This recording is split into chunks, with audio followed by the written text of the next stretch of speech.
The tense silence in the conference room pressed against my eardrums as Lavinia, our vice president, slammed her palm on the glass table. All 80 employees sat motionless under the harsh lighting. Even the usual keyboard tappers and pen clickers were still. Every breath felt audible. "Stand up right now and apologize to my daughter for your incompetence, or clean out your desk," Lavinia announced, her voice bouncing off the walls of our company's main hall. Her daughter, Cressida, hired 6 months ago and mysteriously promoted to senior manager last week, sat beside the executive team with a slight smirk playing at her lips. My heart hammered against my ribs as all eyes turned to me. I slowly rose from my chair, the metal legs scraping against the floor in the dead silence. The walk to the front felt endless, each step echoing like a countdown timer on my career. Lavinia's smile widened, anticipating my humiliation. She thought she had me trapped. She believed I would crumble under the weight of public shame, rather than lose the job I'd held for 15 years.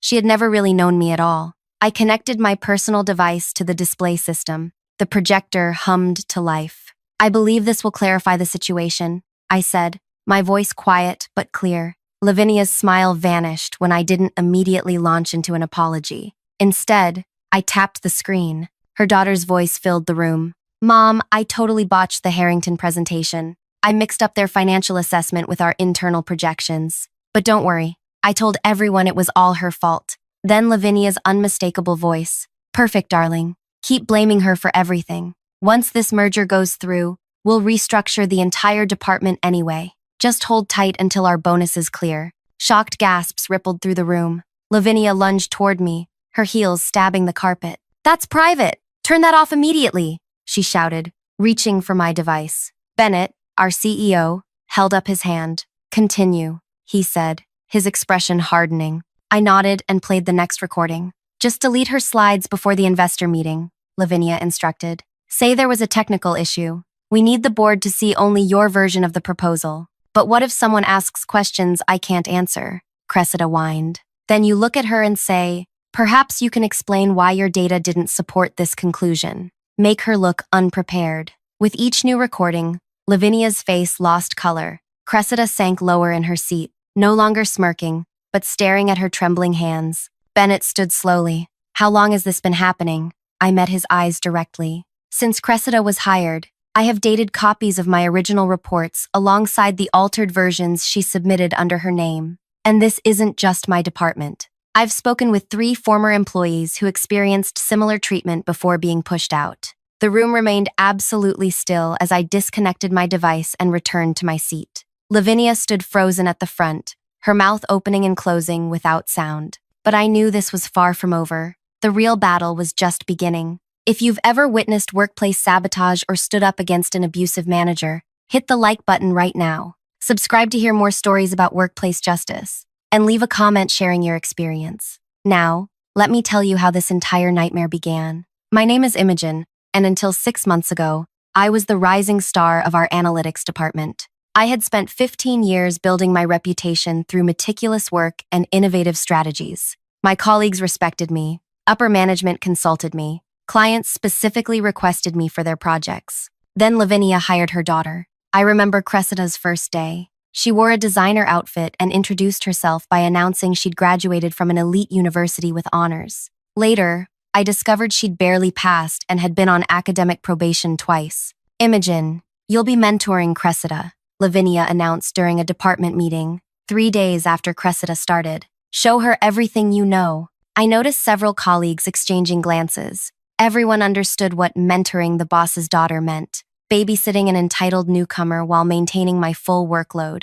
That afternoon, Cressida sat beside my desk, scrolling through her phone while I explained our data analysis processes. "This is so boring," she sighed after 10 minutes. "Can't you just give me the summary?" "Understanding the methodology is important," I explained. Otherwise what? My mom runs this department. I don't need to understand every little detail. I should have recognized the warning sign, but I still believed in merit and hard work. I still believed the system would reward competence. What a fool I was. The first project I assigned Cressida was simple: compile customer feedback data for our quarterly review. I gave her a template, clear instructions, and my direct extension if she had questions. 3 days later, at the department review, Cressida presented a completely different analysis than what I'd requested. The data was superficial, missing key metrics, and several conclusions contradicted our previous findings. When Bennett asked about the discrepancies, Cressida turned to me with wide eyes. Imogen told me to do it this way. I was just following her instructions. I felt every eye in the room turn to me. That's not correct, I said carefully. The instructions I provided. Are you calling my daughter a liar? Lavinia interrupted, her voice dangerously quiet. The meeting continued with me trying to salvage the presentation while simultaneously defending my reputation. Afterward, Lavinia pulled me into her office. If you can't work effectively with Cressida, perhaps we need to reevaluate your position, she said, examining her nails. She's new in learning. You're supposedly experienced. Any failures reflect more poorly on you than her. That was just the beginning. Over the next few months, Cressida took credit for my successful work while blaming me for her mistakes. Reports I prepared were mysteriously altered before reaching upper management. Client emails I sent were intercepted and changed. My performance reviews plummeted. Colleagues who had once sought my advice now avoided me in the hallways. 15 years of building my career was dissolving before my eyes. The breaking point came during preparations for the Harrington merger, the biggest deal our company had pursued in a decade. I spent weeks analyzing market conditions, preparing financial projections, and creating a detailed integration strategy. Cressida contributed nothing, except complaints about the long hours. The night before our presentation to the board, I stayed late finalizing my slides. The office was nearly empty when I heard voices from the break room. Mom, I'm worried about tomorrow. Imogen's analysis is really detailed. What if they ask me questions about it? I froze outside the door. Don't worry, darling, Lavinia replied. I've already spoken to Bennett about your concerns regarding Imogen's work. I suggested you present an alternative analysis, which I'll help you create tonight, and we'll let the board decide which approach is better. But her data is solid. I checked. Data can be interpreted many ways. We'll just frame hers as unnecessarily alarmist. Trust me, by this time next month, you'll be leading that department, and Imogen will be gone. I backed away silently, my mind racing. Everything suddenly made sense. The altered reports, the missing emails, the whisper campaign against me. This wasn't incompetence, it was sabotage. That night, I made a decision. I would protect myself by documenting everything. I began keeping my device nearby during meetings and saving every version of my work with digital timestamps. Not for revenge, but for survival. The next day, I watched in silent fury as Cressida presented her alternative analysis to the board, an almost exact copy of my work from 3 months earlier, but with the risk factors minimized and the profit projections inflated. I'm concerned about the analysis Imogen prepared, she said, flashing a concerned look at the board members. It's unnecessarily pessimistic and could jeopardize this merger. I waited for someone, anyone, to recognize my previous work, but no one did. Or if they did, they said nothing. After the meeting, Bennett called me into his office. Imogen, I'm concerned about your recent work. Cressida's analysis seems much more aligned with our goals. Sir, the analysis she presented was based on outdated information, the current market conditions. Are you suggesting you understand the market better than our senior manager? He interrupted, nodding toward Cressida's newly assigned title on the organization chart. I stared at him, speechless. Senior manager? Cressida had been with the company for less than 6 months and had contributed exactly nothing of value.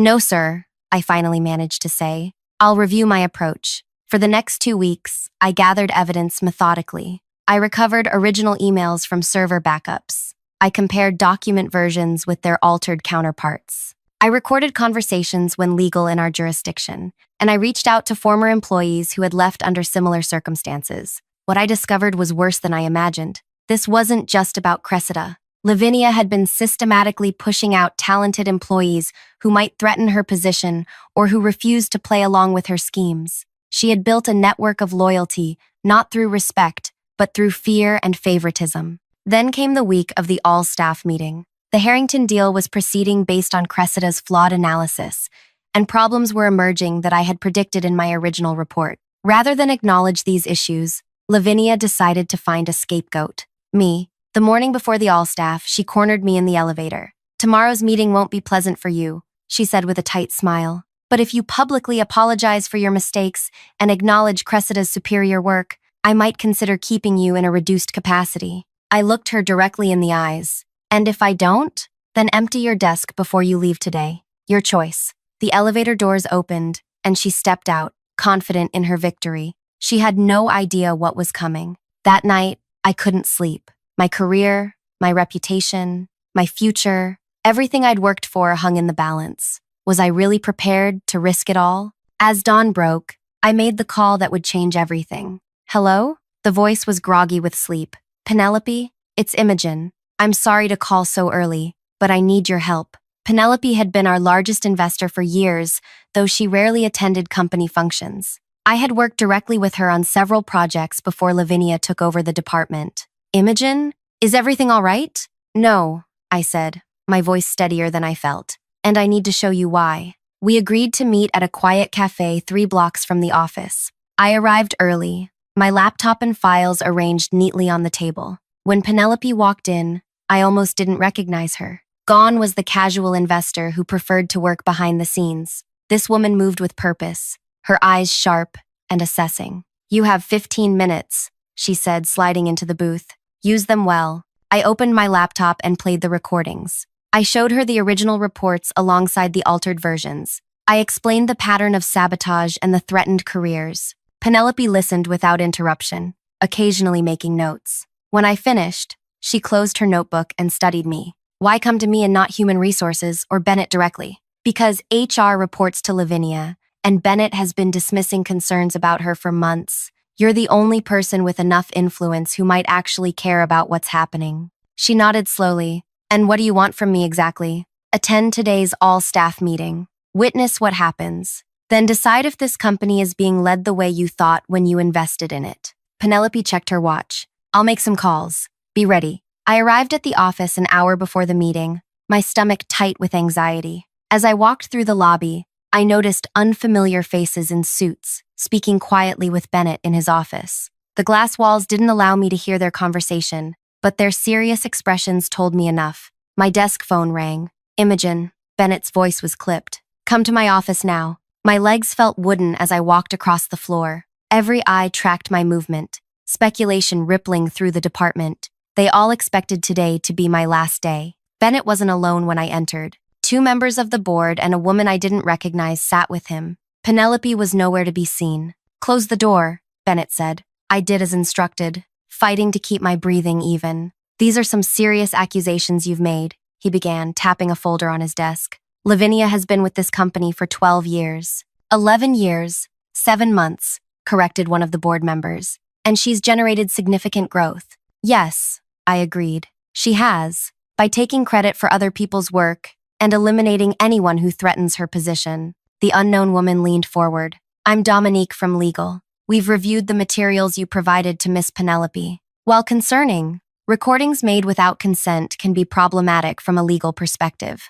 My heart sank. They were going to protect Lavinia. However, Dominique continued, the documentation of altered reports and the testimonies from former employees present a pattern that cannot be ignored. Bennett sighed heavily. We're in a difficult position. The Harrington merger is proceeding based on projections that, if I understand correctly, may be fundamentally flawed. They are, I confirmed. But there's still time to adjust our approach if we act quickly. The board members exchanged glances. The all-staff meeting begins in 20 minutes. Lavinia expects to publicly discipline you, after which we would announce Cressida's promotion to department director. And now? I asked, my mouth dry. Now we want to see exactly how far they'll go, Bennett said. You will attend the meeting as planned. Let Lavinia make her accusations. Respond as you see fit. You're using me as bait, I realized. We're giving you the opportunity to defend yourself publicly, the board member corrected. Something you've earned. As they laid out the plan, I realized I was walking into a minefield. If Lavinia felt threatened, there was no telling what she might do or say. My evidence might not be enough. My career might still end today, but at least I would go down fighting. The main hall filled quickly as employees filed in for the mandatory all-staff meeting. I took a seat near the back, ignoring the whispers and sidelong glances. Cressida sat with the executive team at the front, her posture radiating confidence. Lavinia stood at the podium reviewing her notes, occasionally looking up to scan the room. Her eyes found mine. She smiled. Bennett opened the meeting with standard announcements about quarterly goals and upcoming events. Then he turned the floor over to Lavinia. Thank you, Bennett. Before we discuss department updates, there's a personnel matter we need to address. Her voice carried easily across the room. Over the past several months, we've experienced concerning issues with the quality of work coming from our analytics team, specifically, work overseen by Imogen.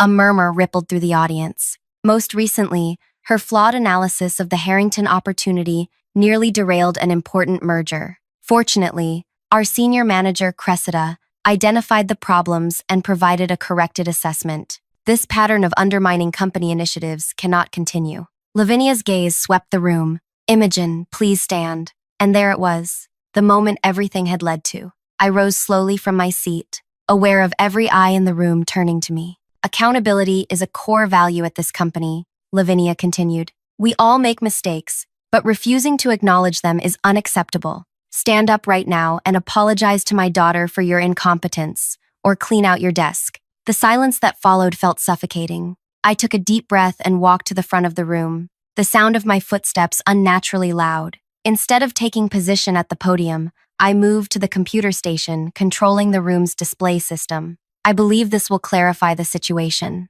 I said, connecting my device. What happened next unfolded exactly as I described earlier. The recordings playing, Lavinia's fury, Bennett's intervention. But what I didn't mention was what happened after I played the last recording. You'll never work in this industry again, Lavinia shouted, her composure completely shattered. Do you have any idea who my friends are? Who my husband plays golf with? You're finished. That's enough, interrupted a voice from the back. Every head turned as Penelope walked forward, accompanied by two people I recognized from the morning news, representatives from the regulatory commission that oversaw our industry. This meeting was supposed to be internal, Lavinia sputtered. I invited them, Bennett said coldly. After receiving some concerning information yesterday, Lavinia's face drained of color as she realized the trap she'd walked into. She turned to Cressida, who looked equally panicked. This is a misunderstanding, Lavinia insisted, her voice rising in pitch. Those recordings are taken out of context. Imogen has been underperforming for months.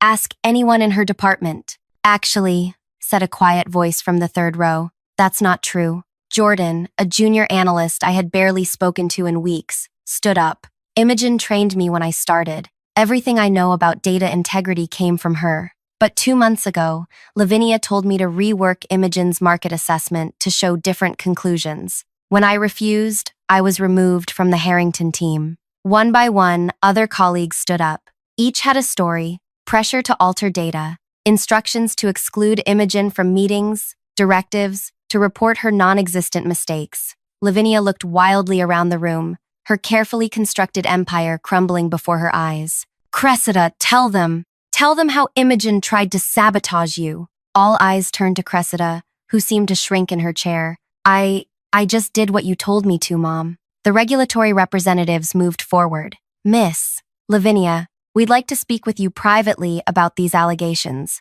particularly as they relate to the financial projections presented to shareholders. Lavinia grabbed her daughter's arm. Say nothing without our lawyer present, she hissed. Then, straightening her jacket, she addressed the room with forced dignity. This is a witch hunt based on misleading evidence. The truth will come out. As they were escorted from the hall, Bennett stepped to the podium. This meeting is adjourned. Department heads, please join me in the conference room immediately. Everyone else, take an early lunch. We'll send further communication this afternoon. People filed out in stunned silence, casting glances at me as they passed. Some offered quiet words of support. Others looked away, perhaps ashamed of their own complicity. I remained at the front, disconnecting my device with trembling hands. Had I won, or had I just destroyed my career, along with Lavinia's? Bennett approached as the room emptied. That took courage, he said quietly. More than I've shown. Clearly. My office? 30 minutes? I nodded,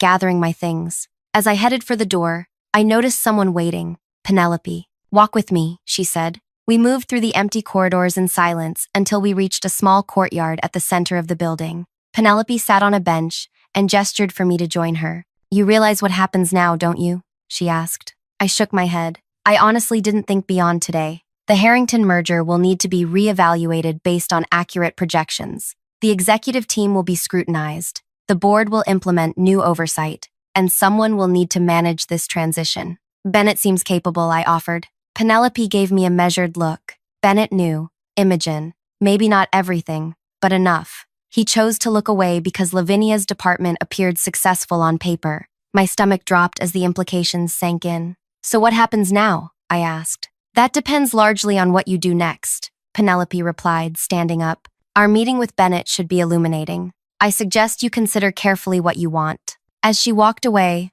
my mind raced through possibilities. I had exposed Lavinia and Cressida, but the rot might run deeper. Had I started something I couldn't control? Was I now a liability to people even more powerful than Lavinia? My phone buzzed with a text from an unknown number. Parking garage, level 3. 10 minutes. Come alone if you want the full story. I stared at the screen, a chill creeping up my spine. This wasn't over, not by a long shot. I stood in the parking garage, my footsteps echoing between concrete pillars. Level 3 was nearly empty at this hour. Most employees were still in the building discussing the morning's events. My heart pounded as I scanned the dimly lit space. Over here, I turned to see Ella, our head of IT security, leaning against a support column. In 5 years, we'd barely exchanged more than pleasantries. You sent the text? I asked, approaching cautiously. Ella nodded, glancing toward the elevator. We don't have much time. I need to show you something before your meeting with Bennett. She pulled out a tablet and tapped the screen. 3 months ago, Lavinia requested a security audit of all department communications. The official reason was protecting proprietary information. The real reason was this. She handed me the tablet. On screen was a list of search parameters. Imogen plus mistake. Imogen plus error. Imogen plus problem. Imogen plus disagree. She was building a case against you, Ella explained, using our security systems to mine for any negative reference to your work. I scrolled through the list, my stomach tightening. Is this legal? Gray area. But that's not all. She took back the tablet, swiping to a new screen. Lavinia didn't just target you. She's been collecting dirt on everyone she considers a threat, including Bennett. The screen showed an email thread between Lavinia and someone outside the company, discussing details of Bennett's messy divorce and financial difficulties. Blackmail? I whispered. Ella nodded grimly. I think so. Bennett's been making strange decisions for months. Now we know why. Why show me this? Why now? Because I'm next on her list. Ella's voice hardened. Last week, she demanded access to confidential personnel files. When I refused, she threatened my job. The elevator dinged in the distance. Go to your meeting, Ella said, pocketing the tablet. But understand, Lavinia has contingency plans. She's not going down alone. I headed back, my mind reeling. This wasn't just about me, or even Cressida. Lavinia had been constructing an elaborate web of control throughout the entire company. When I entered Bennett's office, Penelope was already seated alongside Dominique from legal and 2 board members. Bennett looked haggard, his earlier confidence replaced with obvious anxiety. Imogen, thank you for joining us, he began, his voice strained. We've been discussing next steps. Before we continue, Penelope interjected, I'd like to address the elephant in the room. Bennett, how long have you known about Lavinia's methods? He flinched. I had concerns, but never concrete evidence. That's not what I asked, Penelope pressed. Bennett loosened his tie. She had information, personal information that could have damaged my position here. I didn't actively support her actions, but I looked away more often than I should have. The air in the room felt suddenly heavy. And now? I asked, thinking of Ella's revelation. Now we have a serious problem, said one of the board members, introducing himself as Griffin. The Harrington merger was predicated on growth projections that appear to be fabricated. Our shareholders were misled. The Regulatory Commission is already asking questions. Dominique nodded grimly. We're facing possible securities violations. We need to demonstrate that we're addressing the problem immediately and transparently. Which brings us to you, Imogen, Penelope said. We'd like you to lead the analytics department effective immediately and prepare an accurate assessment of the Harrington situation. I should have felt triumphant. Instead, suspicion crept through me. Why me? Why now? Griffin exchanged glances with the other board member. Frankly, because you're the only one with both the expertise and the credibility. You were right about the projections. You stood up when others wouldn't. And, Bennett added reluctantly, because we need someone squeaky clean to present to the regulators. Someone who can be the face of our rehabilitation. There it was, the truth. They weren't championing me. They were using me as a shield. What about Lavinia? I asked. She's been suspended pending investigation. Dominique explained. Her company accounts are locked, though she's threatening legal action for defamation. And Cressida, resigned 20 minutes ago, cleared out her desk while sobbing about how unfair everything is. I considered my options. I could walk away, find another job, leave this toxic environment behind. But that would mean abandoning the colleagues who had just found the courage to speak up. It would mean letting Lavinia's remaining allies control the narrative. I'll lead the department temporarily, I said carefully, but I want full access to all communications and reports from the past year. No restrictions. Bennett shifted uncomfortably. Some of those communications might contain sensitive. Everything, I interrupted. Or I walk, straight to the Regulatory Commission. Penelope smiled slightly. I think that's reasonable. The next 3 weeks were the most intense of my career.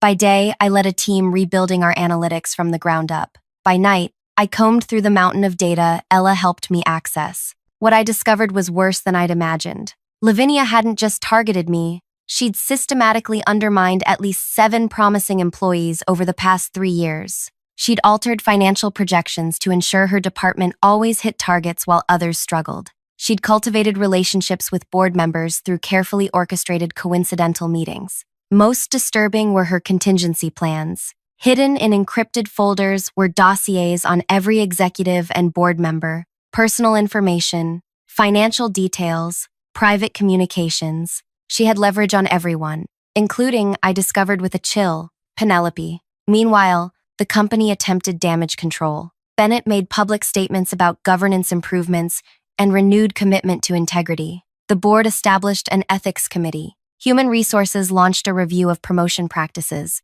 On the surface, change was happening. Beneath it, power was simply shifting hands. 2 days before the rescheduled board meeting on the Harrington merger, Lavinia reached out. Her message was simple. Coffee? Tomorrow, 8 a.m. The place across the street. Against my better judgment, I went. She looked different, softer somehow, without her usual power suit and perfect makeup, but her eyes remained calculating. You've made quite an impression, she said after our drinks arrived. The board is singing your praises. Bennett calls you his most valued executive. Quite a turnaround. I said nothing, waiting. They're using you, you know, she continued. Once the regulatory heat dies down, you'll be quietly moved aside. That's how it works. Is that why you asked me here? To share career advice? Lavinia smiled thinly. I'm here to make a deal. I have information. Information that would interest the Regulatory Commission immensely. Information about how long the board has actually known about the projection discrepancies. My heart raced. If the board had known before, I exposed Lavinia. What do you want? A statement from you, clarifying that my daughter was manipulated, that she believed the projections she presented were accurate. She's young, Imogen, don't destroy her future. And in return, I share what I know. You become not just the whistleblower who caught the bad apple, but the one who exposed the systemic rot. Your position becomes untouchable. It was tempting, so tempting, but something felt wrong. I'll think about it, I said, standing to leave. Don't think too long, Lavinia called after me. The board meets tomorrow. Back at the office, I found Ella waiting by my door.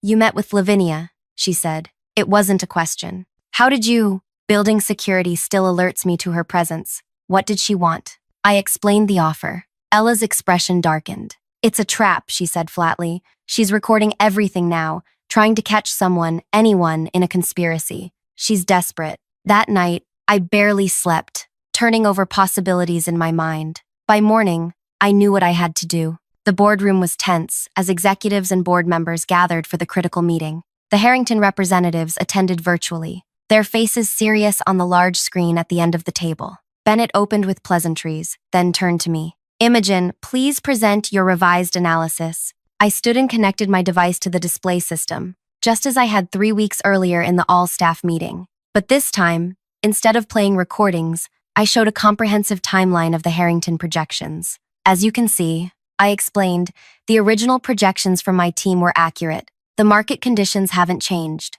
What changed were the numbers presented to this board and to our shareholders. I clicked to the next slide. This manipulation wasn't the work of one person or even 2. It required coordination across multiple departments and levels of authority. The room grew very still. Imogen, Bennett interrupted. We agreed to focus on the path forward, not dwell on past mistakes. Yes, I nodded. The path forward. which is why I've prepared 2 documents for distribution today. I placed a stack of folders on the table, sliding one to each person present. The first is my revised analysis of the Harrington merger, with honest projections and clear risk assessments. The second is my letter to the Regulatory Commission, detailing the systematic falsification of financial reports over the past 3 years, including who knew what and when. Shocked murmurs filled the room. Bennett half rose from his chair. "This is completely inappropriate." "Actually," said a voice from the doorway, "it's exactly appropriate." Penelope walked in, accompanied by 2 people in suits. "These are representatives from the commission. They're here at my invitation." She took a seat beside me. Imogen came to me last week with concerns that went far beyond Lavinia's behavior. After reviewing her evidence, I contacted the commission directly. "You can't possibly believe," Griffin began. "What I believe," Penelope cut in, "is that this company has lost its way. And unlike some of you, I'm not willing to sacrifice my reputation or freedom to protect a broken system." One of the commission representatives stepped forward. "We'll need statements from everyone. All electronic devices should remain in this room. No one leaves until we've secured all relevant materials." What followed was 6 hours of controlled chaos. Executives were questioned individually. Files were copied. Phones were examined. By evening, 3 board members had resigned, and Bennett was placed on administrative leave. As I gathered my things to leave, Penelope approached. "You never told me you were going to the commission," I said quietly. "You never told me you were gathering evidence against the board," she countered. "We both did what was necessary. What happens now?" "Now? The company gets rebuilt from the ground up, with new leadership committed to actual integrity, not just the appearance of it." She handed me a card. "The interim CEO would like to meet with you tomorrow. I suggested your name for a permanent position on the executive team." I stared at the card, but the recordings. My methods weren't exactly by the book. "Sometimes the only way to fight a corrupt system is to work outside it," Penelope said. "You exposed not just Lavinia, but an entire culture of deception. That's the kind of courage we need." As we walked out together, I spotted Lavinia in the parking lot, being escorted to her car by security. Our eyes met briefly. I expected to see hatred, but what I saw instead was something like respect. My revenge wasn't just exposing her or reclaiming my position. It was dismantling the entire system that made her behavior possible. Where she had built power through secrets and fear, I would help build something transparent and fair. 3 months later, I sat in my new office, formerly Bennett's, reviewing applications for our expanded analytics team. The Harrington merger had proceeded on honest terms. Our stock had taken a hit after the scandal broke, but was slowly recovering as investors responded to our new transparency initiatives. Most importantly, we'd implemented a comprehensive whistleblower program, designed with input from those who had been victimized in the past. No one would ever again face what I had faced. My phone buzzed with a text from Ella. "Lunch? I have updates on the security overhaul." I smiled, remembering how it all began. Not with a grand plan for revenge, but with a simple refusal to be silenced. If this story resonated with you, please hit that like button and subscribe for more workplace justice stories. Have you ever witnessed corporate misconduct or had to stand up against workplace bullying? Share your experience in the comments below. Remember, sometimes the most powerful thing you can do is simply tell the truth, no matter who doesn't want to hear it.